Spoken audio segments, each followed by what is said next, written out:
Venga, pues. Enciéndela. La voz denotaba esa condescendencia divertida propia de un joven oficial convencido de su propia importancia. El capitán Davis señaló con un gesto desdeñoso el A-10 Thunderbolt II. Su voluminosa y agresiva silueta se alzaba sobre el asfalto caliente. Muéstranos cómo se hace, veterano. Roger Bentley, de 82 años, no dijo nada. Estaba de pie junto al enorme tren de aterrizaje delantero del avión, con la mano apoyada suavemente sobre la goma fría del neumático. El sol caía a plomo sobre la pista, haciendo que el aire vibrara sobre el hormigón. Llevaba una chaqueta de cuero descolorida, agrietada y desgastada como solo décadas de uso pueden lograrla, a pesar del calor sofocante. Un pequeño grupo de jóvenes aviadores, que disfrutaban de un descanso durante el día familiar anual de la base, se había reunido. Intercambiaron miradas cautelosas, divididos entre la incomodidad de presenciar las burlas a un veterano y la arraigada reticencia a contradecir a un capitán. Davis sonrió con sorna, complaciendo a su reducido público. Venga. Les estabas contando a mis chicos sobre los viejos tiempos. ¿Cómo volabas estas cosas a ojo? Seguro que recuerdas cómo accionar unos cuantos interruptores. Señaló con un dedo manicurado el complejo conjunto de instrumentos visibles a través de la cabina de burbuja del A-10. ¿O es que todo ese sistema de instrumentos modernos te resulta demasiado? Los ojos de Roger, del color de un cielo descolorido, permanecieron fijos en la aeronave. No miraba la cabina, miraba el morro, justo debajo de la cúpula, donde la pintura estaba algo más desgastada. Observaba la enorme boca de 7 cañones del Gauge Avenger, que definía el avión, un arma que conocía mejor que los rostros de algunos de sus propios familiares. Podía sentir la vibración familiar y estremecedora del disparo. Un recuerdo que no vivía en su mente, sino en sus huesos. «Capitán», comenzó uno de los aviadores más jóvenes con un dejo de protesta en la voz. «Quizá deberíamos mantenernos al margen, aviadores», espetó Davis, sin apartar la vista de Roger. «El hombre quiere contar historias de guerra. Debería poder respaldarlos». «¿Qué pasa, abuelo?» «Olvidé qué llave va en el contacto», se rió de su propio chiste. Algunos de los demás se movieron incómodos. El silencio se hizo más denso que la humedad. El capitán se acercó, proyectando su sombra sobre Roger. Señaló con el pulgar un parche desgastado en la chaqueta de Roger, un escorpión toscamente dibujado en un círculo de arena. ¿Qué se supone que es eso? Su bingo de veteranos. Equipo. La mirada de Roger finalmente se desvió del avión al capitán. No parecía enojado, no parecía humillado, parecía cansado. Observó las botas lustradas del capitán, su traje de vuelo impecablemente planchado, las galones plateadas de su cuello que brillaban al sol. Vio a un hombre que vestía uniforme pero que no tenía idea de lo que podía costar.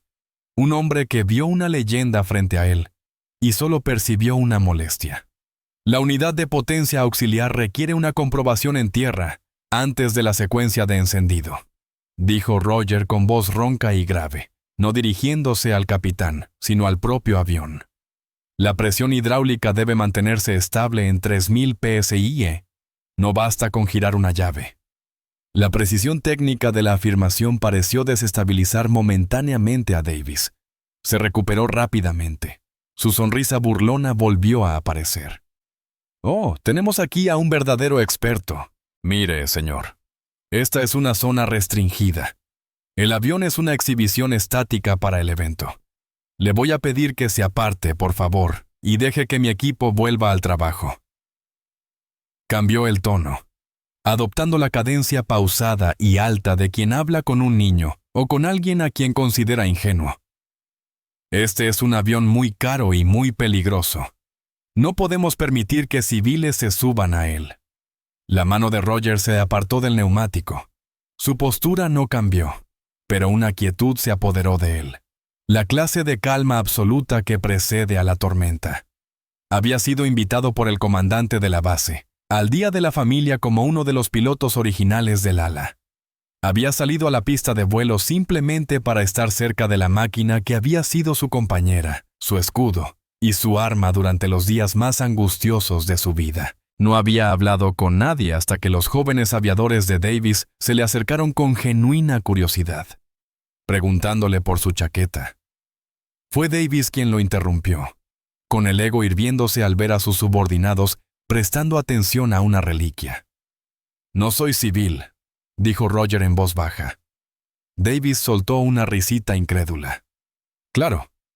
Y yo soy el jefe de Estado Mayor de la Fuerza Aérea. Señor, no se lo voy a repetir. Mi paciencia se está agotando.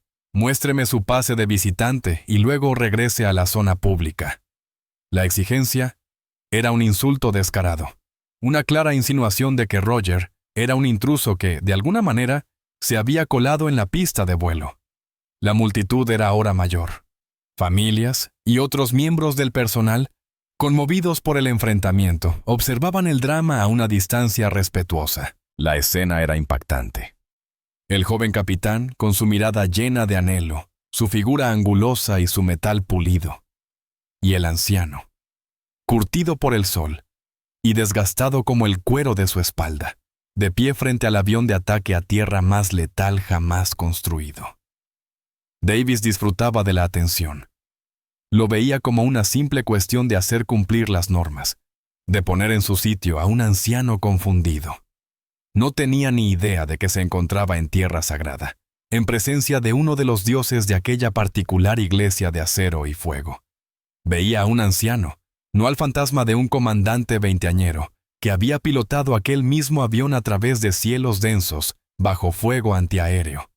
Sus manos permanecieron firmes sobre los controles, mientras el mundo exterior estallaba en llamas y truenos. «¿Quiere ver mis credenciales?», preguntó Roger, con la voz aún baja, pero con un nuevo tono firme. «Eso es justo lo que quiero», dijo Davis, cruzándose de brazos. «Muéstreme su identificación. Muéstreme el pase que le permite estar tan cerca de una aeronave de la Fuerza Aérea de los Estados Unidos». Roger metió la mano lentamente en el bolsillo interior de su chaqueta. Sus movimientos eran deliberados, pausados. No buscaba una cartera.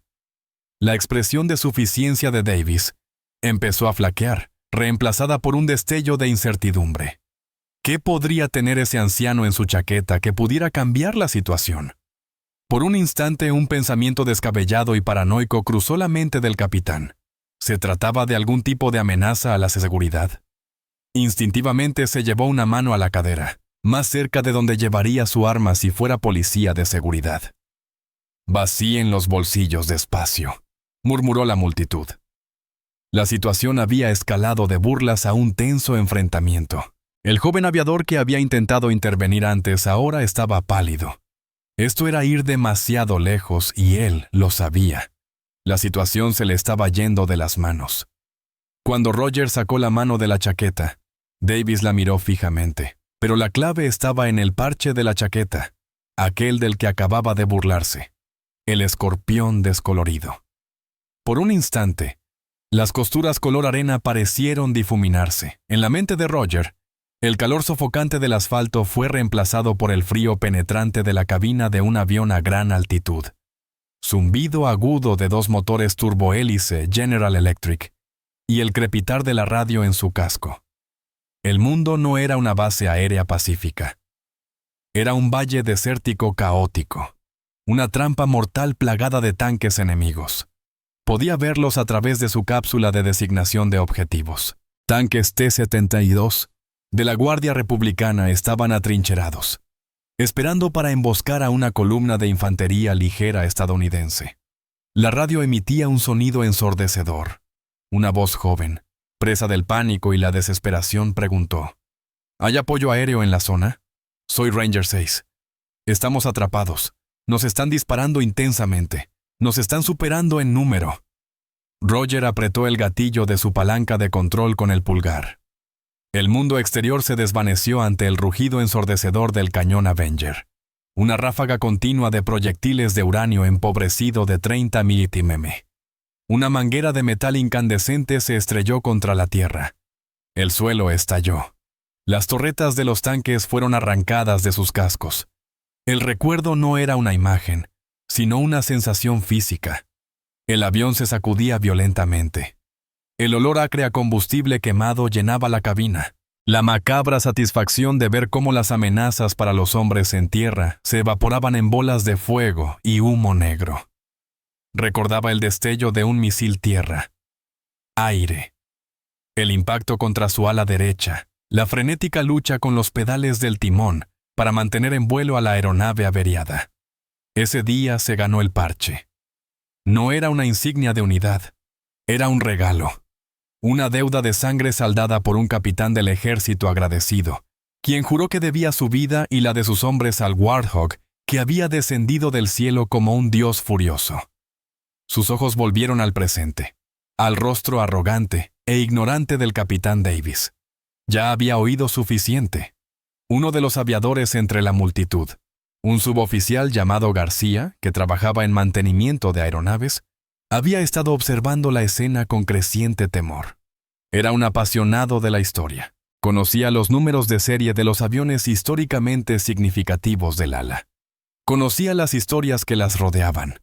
Y cuando vio al anciano junto a la cola 788618 con un parche de escorpión poco común, un dato olvidado de su formación técnica le vino a la mente. No sabía el nombre del anciano, pero sí la leyenda del piloto que había volado ese Warthog en particular, al que llamaban Ojo de Halcón. Mientras el capitán Davis, con aires de grandeza, exigía ver el pase de visitante, García se escabulló silenciosamente entre la multitud.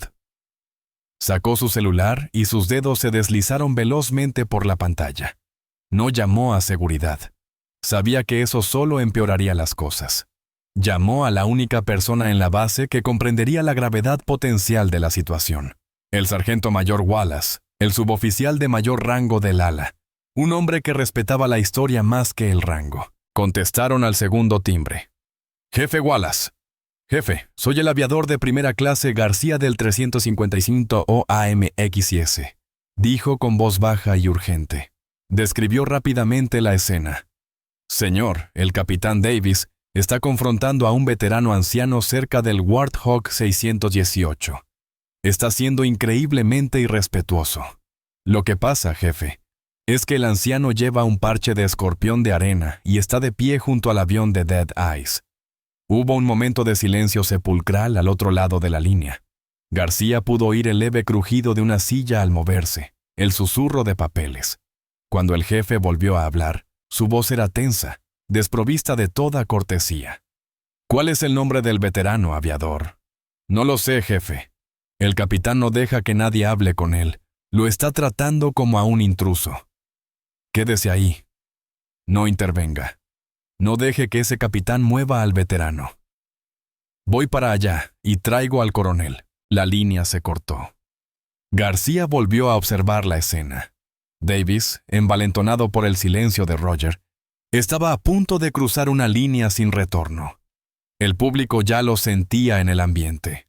La ayuda estaba en camino. La justicia se acercaba. Dentro del edificio del cuartel general del ala, el jefe Wallace ni siquiera llamó.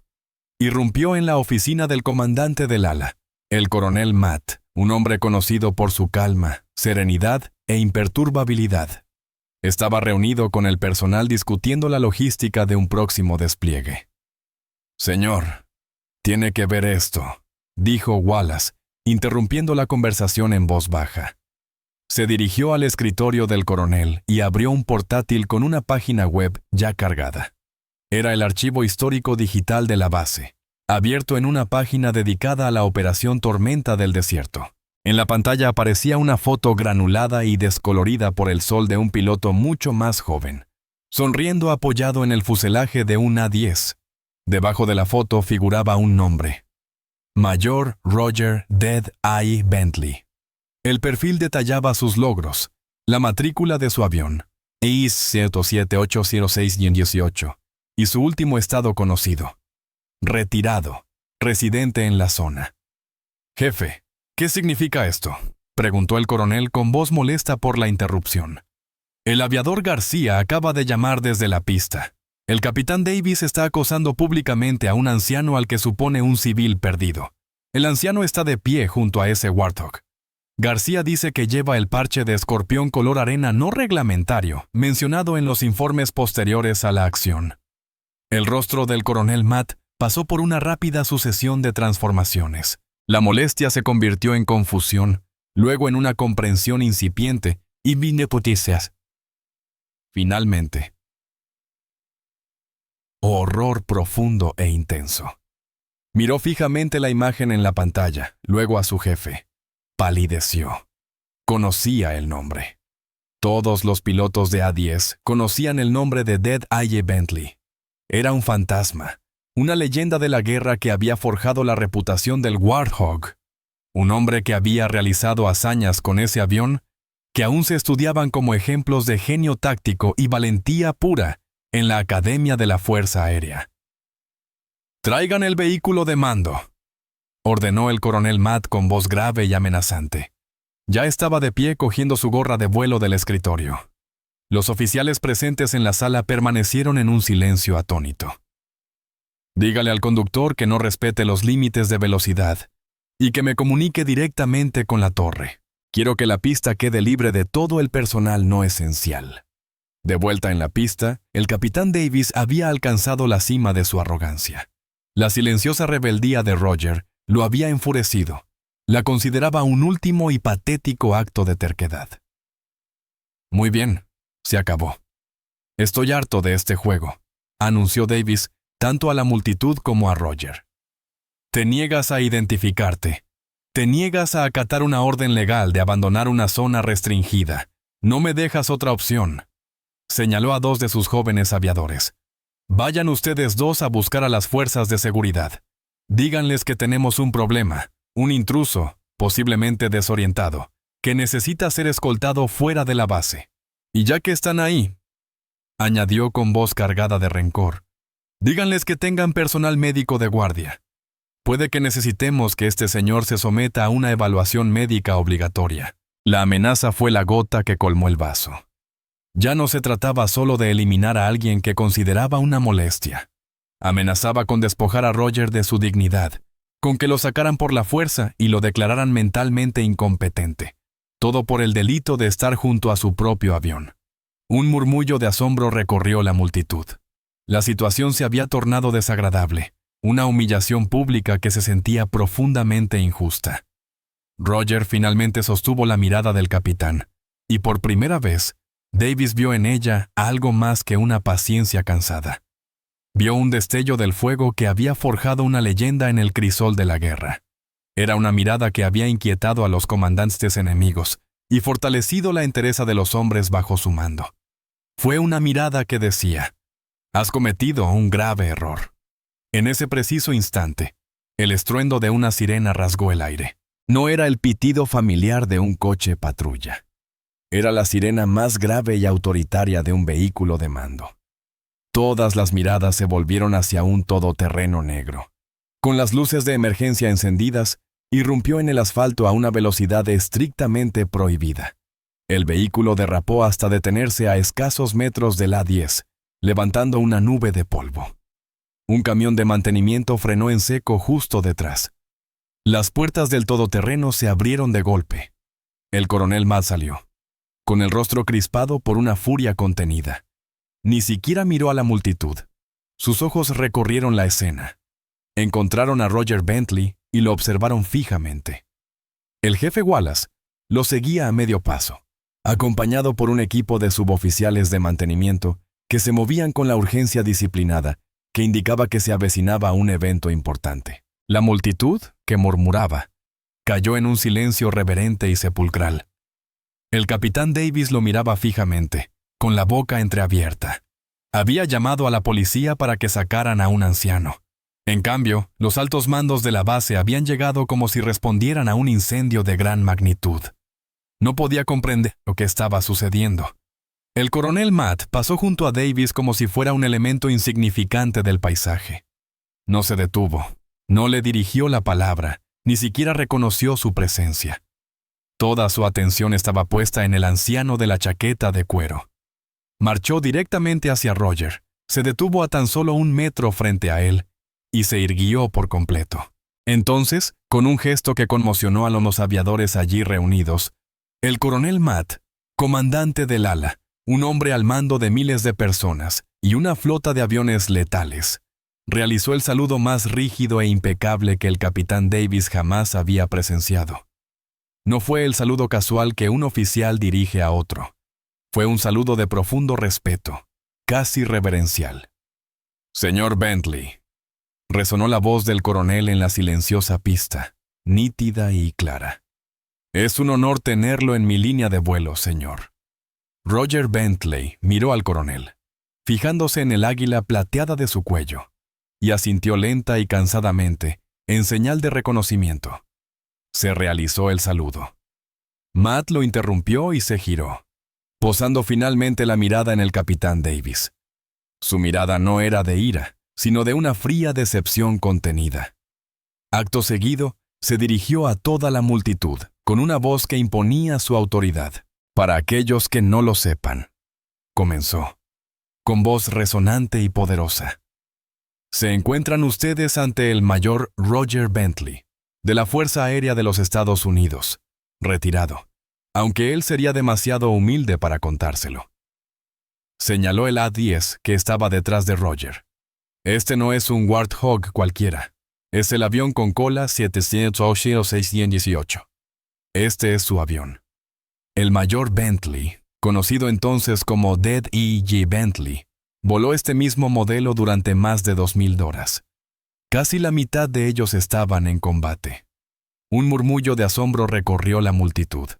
Los aviadores, que antes estaban encorvados por la incomodidad, ahora se mantenían erguidos, con los ojos muy abiertos por la incredulidad y una naciente reverencia. «Durante la operación Tormenta del Desierto», prosiguió el coronel, alzando la voz, «al mayor Bentley se le atribuyó la destrucción confirmada de 23 tanques T-72, 16 vehículos blindados de transporte de personal y más de 30 piezas de artillería, más blindados enemigos que cualquier otro piloto en el teatro de operaciones». Hizo una pausa, asimilando el peso de sus palabras. Luego señaló directamente el parche descolorido del escorpión en la chaqueta de Roger. «Y este parche, capitán Davis, no es de un equipo de bingo. Se lo entregó el comandante del 3er Batallón Ranger. Se lo dieron después de una misión en la que el mayor Bentley, pilotando este avión, atacó y destruyó él solo a una compañía mecanizada enemiga entera que había emboscado y rodeado a un pelotón de Rangers del ejército. Los salvó a todos. Lo hizo después de que un misil impactara en el motor de estribor, y pilotó el avión de vuelta a la base con media ala en llamas y cientos de agujeros de metralla en el fuselaje. Se negó a eyectarse porque temía que el avión se estrellara contra un pueblo. La historia flotaba en el aire, un testimonio impresionante del hombre tranquilo y modesto que tenían delante. La multitud quedó sin palabras. El joven aviador miró a Roger como si lo viera por primera vez, no como a un anciano, sino como la viva encarnación del legado del que solo habían leído en los libros. El coronel Matt clavó entonces toda su mirada en el pálido y tembloroso capitán Davis. «Capitán», dijo, bajando la voz a un tono grave y amenazador, mucho más aterrador que un grito. «Mañana a las 6:60 horas estará en mi oficina con su uniforme de gala. Deberá explicarme con todo lujo de detalles ¿por qué consideró apropiado humillar a un héroe condecorado de la Fuerza Aérea de los Estados Unidos?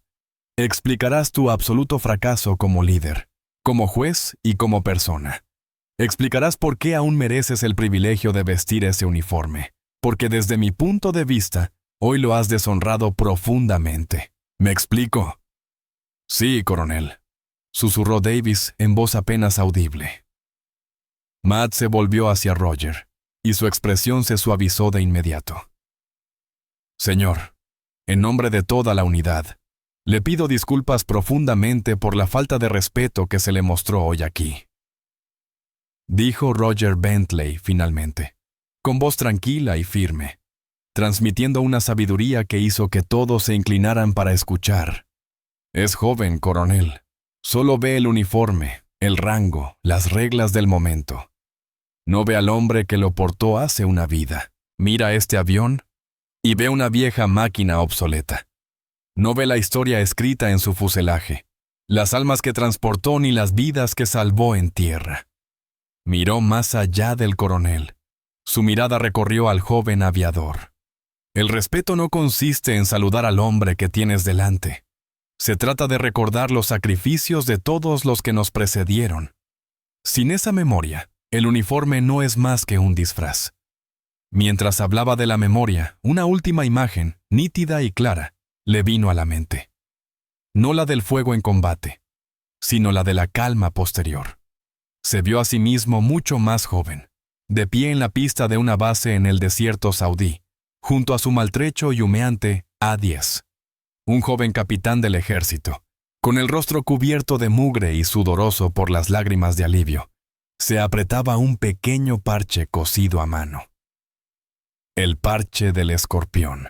No estaríamos aquí sin usted, señor, había dicho el guardabosques, con la voz quebrada por una emoción tan intensa que no se podía expresar con palabras. Los hombres querían que usted tuviera esto. Ahora eres uno de nosotros. Eres un escorpión de arena. El parche no era una decoración.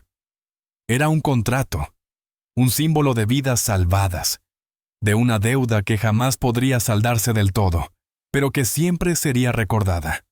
En las semanas siguientes, las consecuencias de aquel día en la pista de vuelo fueron rápidas y decisivas.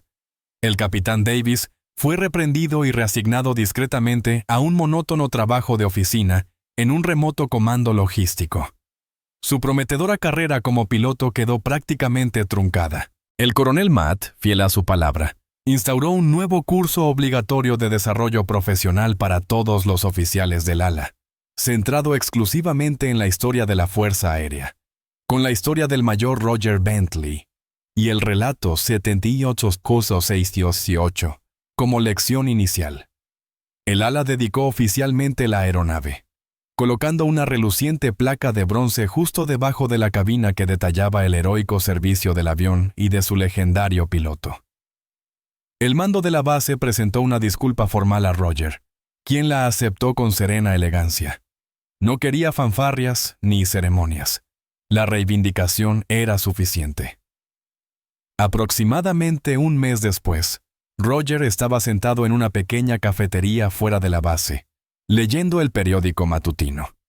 La campanilla de la puerta tintineó y entró un hombre vestido de civil, con los hombros caídos y el rostro cansado. Era el excapitán Davis. Vio que Roger se quedó paralizado un instante, y luego, tras una larga vacilación, se acercó a la mesa. Se quedó allí de pie, incómodo, sin saber qué decir. Roger levantó la vista del periódico, con expresión neutra, expectante. Finalmente, el hombre habló, con voz suave y despojada de toda su arrogancia anterior. «Señor», comenzó, «sé que una disculpa no basta, pero quería que supiera que me obligaron a leer todo su expediente militar, cada informe de misión, cada condecoración». Tragó saliva con dificultad. Solo quería agradecerle su servicio. No fue la disculpa forzada que Roger quizá esperaba. Fue algo mejor. Fue una declaración de comprensión recién adquirida, de una lección aprendida de la forma más dolorosa posible. Roger Bentley asintió una sola vez, un gesto de reconocimiento, de cierre. Luego volvió a su periódico, y el joven, tras un instante, se dio la vuelta y se marchó. En la pista, el aviador García solía llevar a los nuevos mecánicos hasta la cola del 7806-18. Les señalaba la placa y, a continuación, las marcas de quemaduras, descoloridas y casi invisibles, que aún se podían apreciar en el motor derecho, si la luz incidía de la manera adecuada. Y les contaba la historia del día en que una leyenda viviente regresó a visitar a su antiguo compañero de armas y les recordó a toda la base lo que significa el verdadero valor. Si te conmovió esta historia de coraje silencioso y respeto ganado, dale me gusta a este video, compártelo con alguien que aprecia a nuestros veteranos y suscríbete a Veteran Valor para conocer más historias de los héroes anónimos que nos rodean.